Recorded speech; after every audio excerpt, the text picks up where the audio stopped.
प्रणाम। जय भोजपुरी। वर्तमान में हम चिंतन कुसुम पढ़ रहल बानी शैलजा कुमारी श्रीवास्तव जी के, यहाँ के सिवान के रहे वाला रहनी। वहाँ की किताब जौन चिंतन कुसुम हटे तौन भोजपुरी में निबंध के ऊपर ही किताब लिखाइल बिया। भोजपुरी निबंध की किताब है, भोजपुरी संस्थान से प्रकाशित किताब हटे। इस किताब के पढ़त घड़ी हमरा कुछ ऐसन पैराग्राफ ऐसन कुछ चीज मिलल हटे जौना के हम रुआ सबसे शेयर करे से रोक ना पौनी है। किताब में पढ़त घड़ी एगो शीर्षक बा प्रकृति के ऊपर, प्रकृति के सौंदर्य के ऊपर। एक जगह लेखिका शैलजा कुमारी श्रीवास्तव जी लिख रहल बानी, रेफरेंस दे रहल बानी, एगो बात कह रहल बानी कि भारतीय विचारधारा से प्रभावित मोनियर विलियम जोन्स कालिदास के विश्व के एगो महापुरुष तथा भारत के शेक्सपियर मनले बाड़े।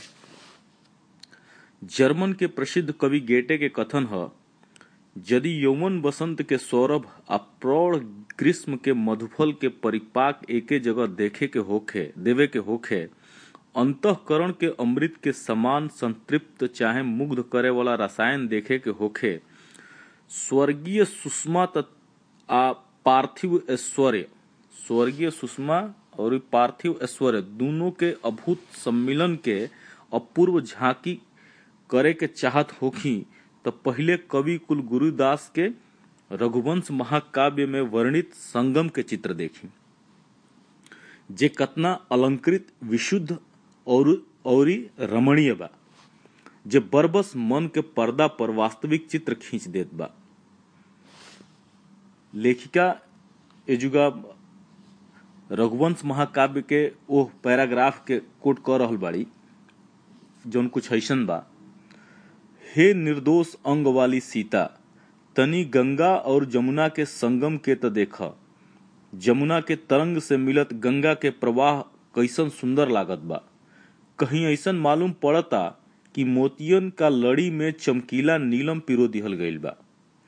कहीं ऐसन बुझाता कि उजर कमल के माला में नील कमल बीच बीच में गुंथाइल बा। कहीं ऐसन मालूम पड़ता कि नीला हंसन का पाती में मानस प्रेमी उजर हंस के पात आके मिल गईल होखे। कहीं काला गेरू के चित्र रेखा से सुशोभित भूतल के चंदन चर्चित चित्रकारी नियन, कहीं वृक्षन का छाया में अंधकार से मिले वाला धवल चंद्रिका के समान, कहीं शरदकालीन शुभ्र मेघ खंड का अंतराल से दिखाई पड़े वाला नभ प्रदेश जैसन, आ कहीं काला सर्प से अलंकृत और भस्मा गरांग से मंडित भगवान शंकर का शरीर के समान गंगा जमुना के संगम मनोरम दृश्य उपस्थित कर रहल बा। शैलजा जी किताब में बहुत सारा साहित्य से, हिंदी साहित्य से, संस्कृत साहित्य से, अंग्रेजी साहित्य से, उर्दू साहित्य से बहुत सारा चीज के कोट करके लिखले बानी। एमे भोजपुरी के वो कविता बाटे, हमरा एक कविता के एक गीत के लेखक के नाम ना मिलल हटे, किताब में कहीं देखे के ना मिलल है। बाकी वहाँ के हरियर हरियर खेत में एगो किताब के चर्चा कैले बानी और वो किताब से ही गीत बाटे। भोजपुरी कवि के नाम हम नहीं जानत, बाकी ये गीत हमरा बहुत बेहतरीन लागल हटे। हम बहुत पहले ये गीत के मार्क करके रखले रहनी हटे। हम पढ़त नहीं, गर्मी के ऊपर, ग्रीष्म ऋतु जौन होला गर्मी के ऊपर ये गीत लिखाइल बा। तो एक किताब से हरियर हरियर खेत जोन किताब बिया, वो किताब से गीत बाटे। गीत को गो गीतन के छोट छोट पंक्ति जोन बाटे एकरा में लिखल गईल बा।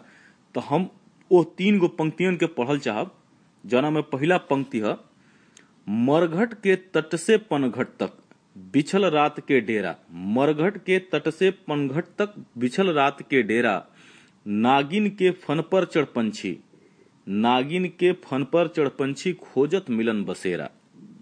एगो गीत के पंक्ति बाटे। एगो और गीत जोन बा ओकर पंक्ति हम पढ़तानी,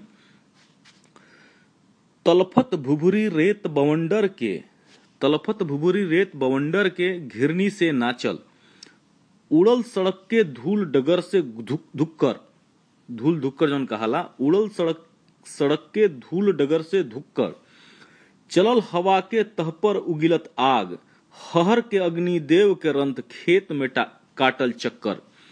चलल हवा के तह पर उगिलत आग, हहर के अग्निदेव के रंत खेत में काटत चक्कर। लूके हूहू पर दरकल पहाड़ के छाती, लूके हूहू पर दरकल पहाड़ के छाती। ऊपर तलफत आग, चटल धरती के शीतल पानी, हकर हकर छाती से फूटल जय गंगा महारानी, जय गंगा महारानी। तो एगो गीत बा।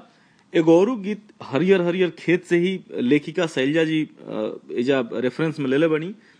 प्रकृति के वर्णन करत, ग्रीष्म ऋतु के गर्मी के वर्णन करत, गर्मी के बारे में बतावत।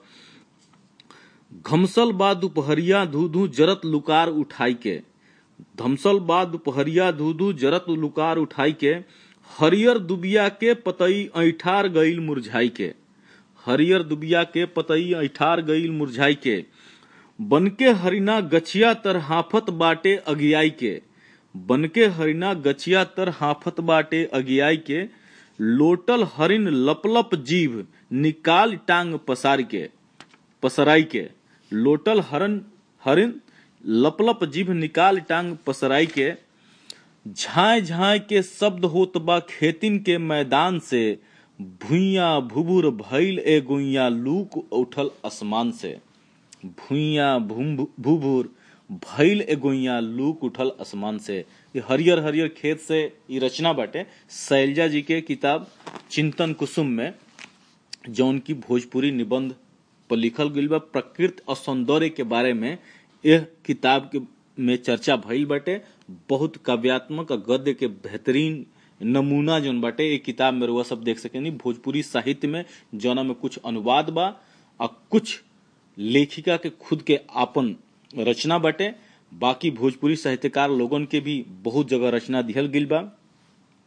यही में प्रभुनाथ मिश्र जी के एगो रचना बाटे, 2 लाइन वहां के रचना के। बीतल रात भइल भिनु सराहा, बीतल रात भइल भिनु सराहा, जब आइल वियोग के पहरा, बिरहिन के अखियन के मोती क्यारिन पर छितराई।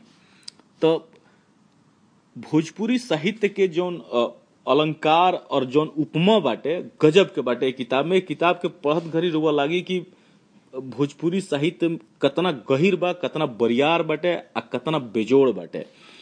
हम फिर कुछ ऐसे ही चर्चा लेके आई। तब तक खातिर जय भोजपुरी, प्रणाम।